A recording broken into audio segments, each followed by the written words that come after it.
हिंद। जय हिंद मेरे प्यारे दोस्तों। दोस्तों, अ, मेरी जो मुलाकात है आप लोगों से बहुत टाइम के बाद हो रही है और कई सारे रीजंस हैं और जिनके कारण मैं आप लोगों से कन्वर्सेशन नहीं कर पा रहा हूँ या आप लोगों से कनेक्ट नहीं हो पा रहा हूँ। ठीक है। बहुत जदोहद के बाद मुझे थोड़ा सा मैंने टाइम निकाला है और टाइम निकाल के मैंने आपके पेपर को स्टडी करा। ठीक है, कि आपका पेपर कैसा आया कैसा नहीं आया और अब क्या आपकी स्ट्रेटेजी होगी आगे आने वाले पेपर के लिए। कई सारे मेरे पास मैसेजेस थे, कई सारे लोग बच्चे मुझसे पूछ भी रहे थे, सर अब क्या करें, किस टाइप से प्रिपरेशन करें। तो मैंने कुछ पेपरों को देखा है। ठीक है, आपके कुछ पेपरों को मैंने समझा और फिर मैंने ये वीडियो तैयार करा है। इसमें मैं आपको बताऊंगा, कुछ इंपॉर्टेंट चीज़ें बताऊंगा कि अब आप किस टाइप से प्रिपरेशन करें और आपकी स्ट्रेटेजी किस टाइप से होगी जिससे आप जीएस के पोर्शन में थोड़ा सा अच्छा सा स्कोर कर पाएँ। ठीक है, जिससे आपका एग्जामिनेशन में ओवरऑल स्कोर क्या हो पाए, अच्छा हो पाए। ठीक है, तो थोड़ी मैं बात करूंगा आप लोगों से आज इसके बारे में। और जिन लोगों का पेपर अच्छा गया है वो आप स्टोनो ही करते रहिए, जिनका नहीं गया उनके पास टाइम है, वो 2020 की तैयारी करें। बट जो तैयारी का तरीका है वो थोड़ा सा आपको बदलना पड़ेगा। कैसे बदलना पड़ेगा थोड़ा सा मैं समझाता हूँ आपको। तो ये मैंने मोटा मोटा एनालिसिस करा है आपके पेपर का कि आपके पेपर में किस टाइप से क्वेश्चन आए थे। पहली चीज मैं आपको बता देता हूँ सर, जो लोग ये सोच रहे हैं कि हम एसएससी के पेपर में अब 40-45 नंबर लेके आ जाएंगे एसएससी के पेपर में जीएस में, वो ये ना सोचें हम। ठीक है, कि 40-45-50 नंबर जीएस के सेक्शन में लाना अब बहुत मुश्किल है। क्यों मुश्किल है? क्योंकि कई सारे क्वेश्चन ऐसे हैं जो आपने कभी देखे भी नहीं होंगे। आप बहुत ब्रह्म ज्ञान भी लेके चले जाओ पेपर में तो अभी आपको 10 क्वेश्चन ऐसे मिलेंगे जो आपके आउट ऑफ बिल्कुल रेंज होने वाले हैं। ठीक है, तो आप बिल्कुल मत सोचिए, आप सोचिए, क्योंकि जो मार्क्स लाए जा सकते हैं उनके बारे में सोचिए। तो अगर आप 30 से 35 नंबर के बीच में मार्क्स लेकर आ जाते हो तो एसएससी के पेपर में बहुत अच्छे मार्क्स माने जाते हैं। आपका 25 प्लस भी स्कोर है अगर, तो भी ये स्कोर जो है बहुत अच्छा माना जाएगा। 35 से 35 अगर आपका स्कोर हो तो एसएससी के बारे में बहुत अच्छा स्कोर माना पाएगा। आप इसकी तैयारी करिए, डेट इज फीजेबल। यही स्कोर ऐसा है जो आप ला सकते हो। इसके बाद फिर आपकी किस्मत चलेगी, पढ़ाई से आपका स्कोर है वो 30 से 35 जा पाएगा। इतने के लिए आप तैयारी करिए, ज्यादा हाथ पैर मत मारिए। ठीक है, मैं आपको एक सजेस्ट करूंगा, फिर आपकी मर्जी है, आपको जो करना है ब्रह्म ज्ञान लेना है बिल्कुल लीजिए। ठीक है, तो सर मैंने पेपर देखा और पेपर देखने के बाद जो मुझे थोड़ा सा एनालिसिस दिखा वो ये दिखा कि हिस्ट्री से 7-8 क्वेश्चन मेरे को दिखे पेपर्स में। ठीक है, ये एवरेज निकाला है, ध्यान रखना, आपको ये मत बोल देना मेरे में नहीं आया, मेरे में ज़्यादा आया। मैंने मोटे मोटे तौर पे एवरेज निकाला है। हिस्ट्री से 7 से 8 क्वेश्चन थे, कॉन्स्टिट्यूशन के क्वेश्चन 5 से 6 थे, उसके बाद ज्योग्राफी के भी सेम क्वेश्चन थे 5 से 6। स्टैटिक जीके जिसने पूरा का पूरा खेल बिगाड़ा लोगों का और हमेशा से ये बिगाड़ता भी रहेगा आगे, याद रखना। इस चीज को मैं बार बार चिल्ला के बोलता रहा था आपसे जब से मैंने वीडियो बनाए थे कि क्योंकि पेपर एजेंसी टीसीएस है जो कि एक बैंकिंग एजेंसी है और बैंकिंग का मोस्ट इंपोर्टेंट पार्ट ही स्टैटिक जीके है। ठीक है, तो आपको ये चीज समझ के चलनी है कि आपका पेपर में स्टैटिक जीके बहुत आने वाली है, हमेशा से ही आएगी वो। तो एसएससी के जनरल स्टडीज का एक पार्ट अब स्टैटिक जीके कवर करेगी आपका। ठीक है, तो स्टैटिक जीके, ठीक है, जो इस बार के पेपर में भी लगभग 10 से 15 नंबर की पूछी गई हर एक सेट में, जहां तक मुझे पता है। ठीक है, उसके बाद करंट का जो वेटेज था वो इस बार कम हो गया, बट आपको इतना ही लेके चलना है, करंट का वेटेज कभी 5 नंबर से कम नहीं होगा। 5 नंबर की करंट आएगी आएगी, ये फिक्स है। सब पेपर में आई थी, कई लोग बोलेंगे दो नहीं, बट वो 5-6 नंबर की करंट ऑन एन एवरेज सब पेपर में आई थी। ज्यादा भी हो सकती है, बट आपको पढ़ के चलना है, बहुत पढ़ के चलना है। और मैं आपको तरीका भी बताऊंगा आप करंट कैसे पढ़ना है आपको। ठीक है, बिकॉज करंट से आपका एक पोर्शन और तैयार होता है that is called static GK. ठीक है, तो ये दो की तैयारी मैं आपको इसी वीडियो में बताऊंगा किस टाइप से करना है। साइंस की अगर मैं बात करूं तो साइंस में बायोलॉजी से 5-6 क्वेश्चन आए थे और जो आते रहेंगे। ठीक है, साइंस में सबसे इंपॉर्टेंट पार्ट बायोलॉजी का है जिससे 5-6 क्वेश्चन आए थे और आते ही रहेंगे। साइंस अगर आप कर रहे हो और आपके पास टाइम नहीं है तो आप छोड़ सकते हो, फिजिक्स को छोड़ सकते हो, आप केमिस्ट्री को, आप बायोलॉजी करके ले जाइए, वो आपको क्या कर देगा, एक सेफ साइड में पहुंचा देगा। ठीक है, अगर मैं बात करूं केमिस्ट्री की तो केमिस्ट्री से 2 से 4 क्वेश्चन पूछे गए थे, फिजिक्स से बहुत कम क्वेश्चन आए थे और इकोनॉमिक्स से भी बहुत ही ज़्यादा कम क्वेश्चन पेपर में आए थे। इन्वायरमेंट वगैरह से भी क्वेश्चन, कोई ऐसे क्वेश्चन खास नहीं पूछे गए थे। ठीक है, तो वो सब उसमें आ जाते हैं। तो अब क्या हमारी स्ट्रेटेजी है आगे, हम किस प्रकार से तैयारी करें जिससे हमारा स्कोर इन्हांस हो जाए। सर मैं चिल्ला चिल्ला के आपसे हमेशा से बोलता था कि सर ये जो पेपर आएगा आपका वो बहुत जर्नल आएगा। जर्नल पेपर का मतलब क्या होता है, कई सारे लोग एसएससी की तैयारी करते हैं कॉन्सेप्ट पढ़ के, सर मैं एक चीज आपको बता दूं कि कॉन्सेप्चुअल स्टडी का अब रोल जो है वो बहुत कम हो चुका है। जैसे मैंने आपको मान लो सरफेस टेंशन बताया, तो आप इस पे बजाय फोकस करने के लिए सरफेस टेंशन क्या है, इस क्या नहीं है क्या नहीं, आप इस पे फोकस करिए कि इसकी एप्लीकेशन क्या है। यहां से आपको क्वेश्चन मिलेगा। It is called static GK. जहां से चीजें चालू होंगी आपसे, आप पूछा जा सकता है।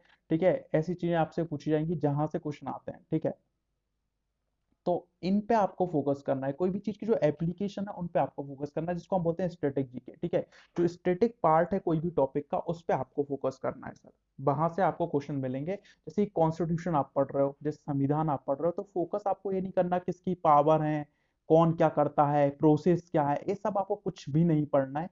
ठीक है, आपको जो चीज पढ़नी है वो क्या पढ़नी है, जैसे आर्टिकल हो गए, ठीक है, शेड्यूल हो गए, अनुसूचियां हो गई, पार्ट्स हो गए आपके। ठीक है, किसी के मेंबर कितने हैं आपके, उनकी एज क्या है, ये सब चीजें आपको पढ़नी है। That is static portion. ठीक है, तो इनसे आपको क्वेश्चन मिलेंगे। हिस्ट्री की अगर मैं बात करूं, तो हिस्ट्री में आपको ये नहीं पढ़ना है कि यार क्या कहानी थी क्या नहीं था। हिस्ट्री में जो चीज आपको पढ़नी है वो क्या पढ़नी है, बैटल्स। It's very important. मैंने आपको हमेशा से बताया था कि बैटल्स आपको पूरी तैयार, बैटल्स हो गए, इंस्टीट्यूशंस हो गए, कौन सा इंस्टीट्यूशन किसने बनाया, बुक्स हो गई हिस्ट्री की। आपको पता है यार, बुक से तो बहुत सारे क्वेश्चन आए थे, और मैंने बुक्स पे एक वीडियो बनाया था, और आपको यकीन नहीं होगा जितनी बुक्स मैंने पढ़ाई थी उसमें से ऑलमोस्ट 90% बुक्स पेपर में पूछी गई थी। 90% मतलब एक आधी बुक बाहर हुई हुई, बट ऑलमोस्ट बुक्स मेरी, मैंने जितनी बुक्स पढ़ाई थी वो सब की सब आ गई थी। तो बुक्स हो गई आपकी, इंस्टीट्यूशंस हो गए आपके, कमेटीज हो गई आपकी, तो ये सब जो चीजें थी वो स्टेटिक हैं आपकी हिस्ट्री में भी। इन सब पे आप फोकस ज्यादा करिए। ठीक है, ज्योग्राफी में भी मैंने सेम चीज आपको बताई थी, पासेस हो गए आपके। ठीक है, उसके बाद आपके लेक्स हो गए, आपके रिवर हो गई आपकी, ये सब चीजें स्टेटिक हैं। ठीक है, कॉन्सेप्ट कॉन्सेप्ट में मत जाइए। कई सारे लोग कॉन्सेप्ट में मरे और वो उसमें अपना टाइम बर्बाद कर रहे हैं, और वहां से वो बोल रहे हैं यार पेपर अच्छा नहीं जा रहा।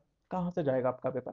तो आपको इन सब चीजों पे फोकस करना है, आपको स्टेटिक जो पार्ट है उन पे आपको फोकस करना है बहुत ज्यादा। ठीक है, स्टेटिक जीके तो अपने आप में एक बहुत बड़ा सब्जेक्ट है। ये सब्जेक्ट एग्जिस्टिव नहीं है, ये सब्जेक्ट खत्म होने वाला नहीं है। इसमें कई सारे टॉपिक्स क्या हैं आपके लगे हुए हैं।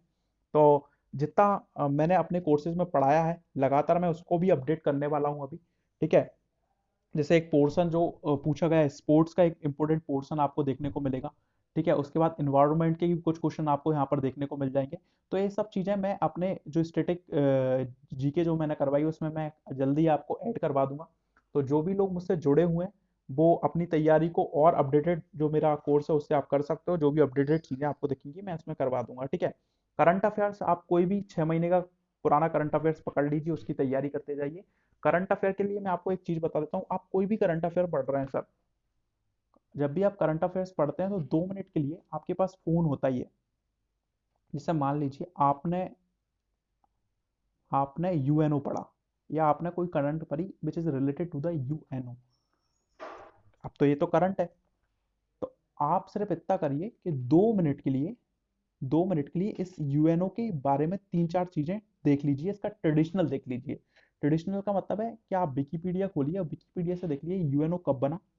ठीक है, इसके अभी के वर्तमान जो भी डायरेक्टर हैं वो कौन, ठीक है, इसमें मेंबर कितने हैं, तो इसके बारे में दो तीन ट्रेडिशनल जो लाइन है वो आप देखना चालू कर दीजिए।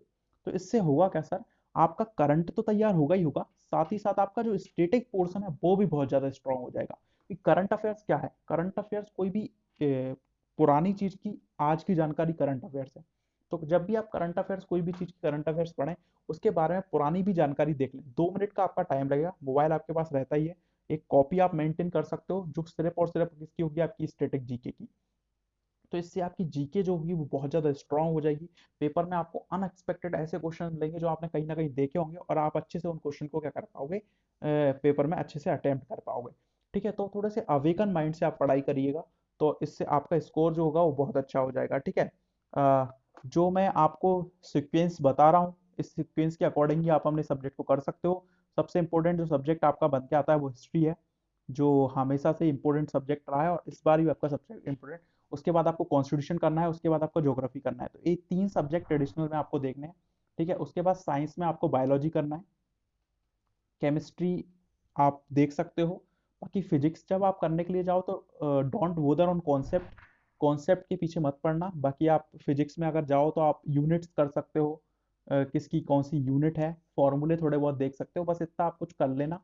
बाकी मैं आपको सजेस्ट नहीं करूंगा कि फिजिक्स को आप बिल्कुल डिटेल में पढ़ने के लिए जाओ, ठीक है, क्योंकि कॉस्ट बेनिफिट बहुत कम है और पेपर में क्वेश्चन भी नहीं है फिजिक्स से, ठीक है। तो इस सीक्वेंस में आप अपनी तैयारी कर सकते हो। बाकी फोकस आपका जो होना चाहिए वो करंट और स्टैटिक जीके पे ज्यादा होना चाहिए, क्वेश्चन यहाँ से बहुत आए हैं, ठीक है। तो ये चार जो पांच जो हैं, इनको आप बिल्कुल अच्छे से कर लो, इजिली आपके 30+ मार्क्स आ जाएंगे पेपर में, ठीक है। तो इस पे आप फोकस करिए, ठीक है। तो जिससे आपका काम क्या हो जाएगा, पेपर में हो जाएगा। तो इस तरीके से आप अपनी तैयारी को क्या कर सकते हो, तैयारी को अपनी जारी रख सकते हो, जहाँ पर आप फोकस करिए हिस्ट्री पे, कॉन्स्टिट्यूशन पे, ज्योग्राफी, स्टैटिक जीके पे, और इनका भी वो पार्ट जो स्टैटिक है। अगर आपके पास लूसेंट है, लूसेंट के पीछे अगर आप टॉपिक खत्म होने के बाद आपको कुछ फैक्ट आपको देखने को मिलते हैं, तो फैक्ट जो है वो बहुत इंपॉर्टेंट हो जाते हैं। जो फैक्ट किससे रिलेटेड है, आपके स्टैटिक जीके से रिलेटेड है। तो इन सब चीज़ों के बारे में आप जानकारी ले सकते हो। जो लोग मेरे कोर्स में ऐड हैं या जो लोग मुझसे पढ़ रहे हैं, उनको भी मैं अपडेटेड जो भी वीडियो मैं अभी बना रहा हूँ, 2-3 वीडियो मेरे बन रहे हैं जो अपडेटेड स्टैटिक जीके के भी होंगे, वो भी मैं जल्दी अपलोड कर दूंगा वहाँ पर। और करंट अफेयर्स के भी जो वीडियोस हैं, आपका मार्च में पेपर है तो लगभग फरवरी तक के करंट अफेयर्स में आपको अवेलेबल करवा दूंगा, ठीक है। जहाँ तक हमने कंपाइलेशन जो मैंने आपको करवाया था, उसमें से कई सारे क्वेश्चंस कंपाइलेशन में लगातार पूछे गए थे। मैंने आपसे बोला था कंपाइलेशन में से कई सारे क्वेश्चन आपको मिलेंगे। अगर आपने कंपाइलेशन देखा होगा तो कई सारे क्वेश्चन उस कंपाइलेशन में से आए थे आपके, ठीक है, पेपर में। आपको बेनिफिट भी यहाँ पर हुआ होगा कई सारे क्वेश्चंस का, ठीक है। तो इन सब चीज़ों के हिसाब से आप अपनी तैयारी को कर सकते हो, जनरल स्टडीज के सेक्शन को आप स्ट्रॉन्ग कर सकते हो। कई सारे ऐसे लोग हैं जिनका जनरल स्टडीज का स्कोर बहुत ही कम है, ठीक है, और उस वजह से शायद वो पेपर से बाहर भी हो जाएं।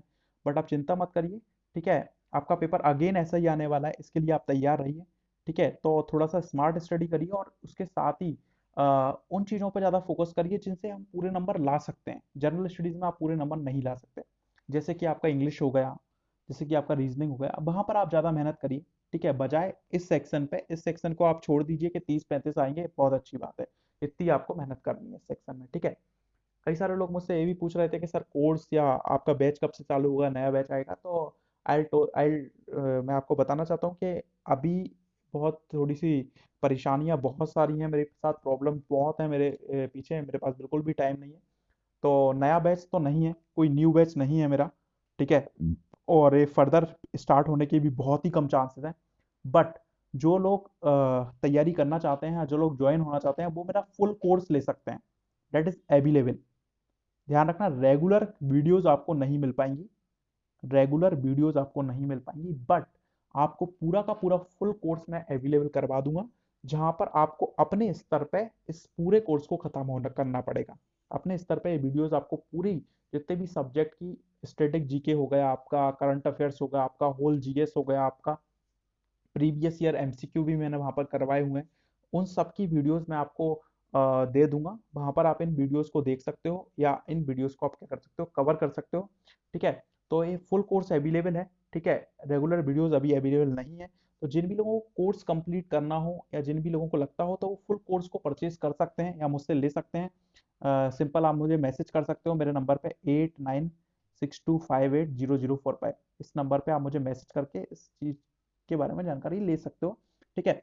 बाकी जो लोग कर चुके हैं उनको कोई कोई चीज एक्स्ट्रा नहीं करनी, वही सब चीजें पढ़नी है, बट फोकस करना है स्टैटिक पोर्शन पर ज्यादा। और सीक्वेंस आपकी पढ़ाई का अब इस टाइप से रहना चाहिए, ठीक है। तो thank you so much guys, बने रहिए मेरे साथ।